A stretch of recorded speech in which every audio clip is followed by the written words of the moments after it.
Don't forget to subscribe and leave a comment on this video saying I subscribed. Let's get into it.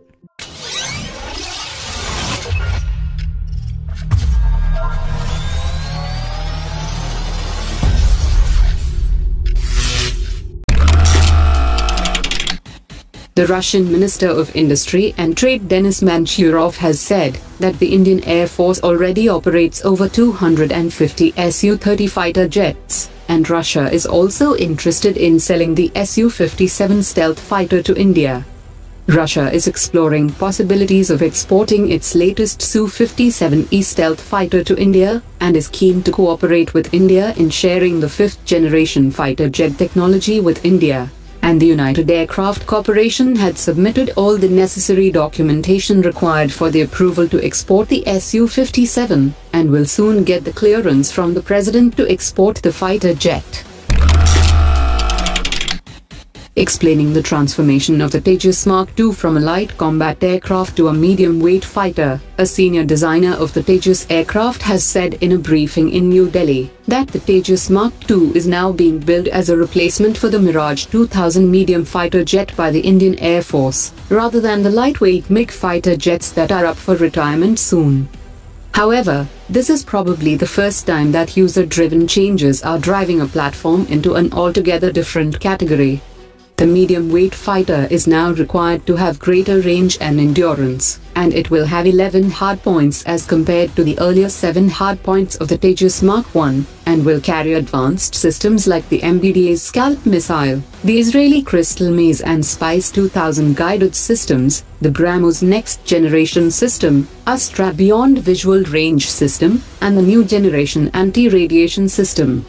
The medium-weight fighter will be a totally new aircraft, and it is expected to make its first flight by the end of 2022.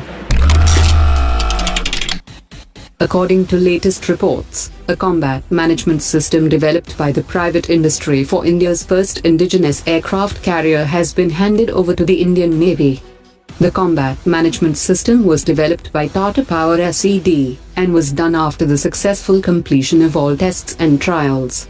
The Naval Combat Management System is the computer system that connects a ship's sensors, defense systems, data links and support measures to the staff performing the combat tasks.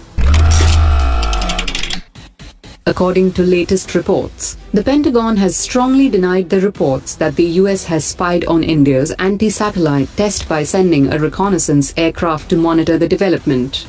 The US Defense Department spokesperson has said that no US assets were spying on India, and the US continues to expand its enduring partnership with India, resulting in enhanced interoperability.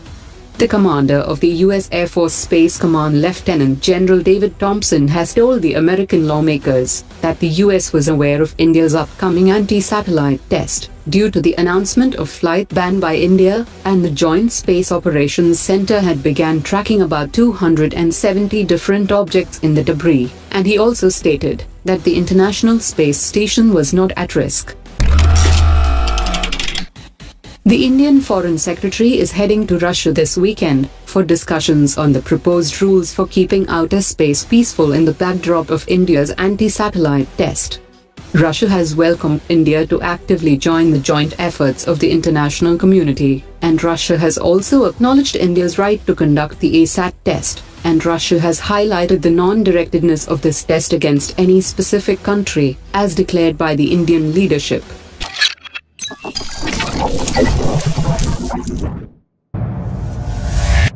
Oh, Mark dropped it.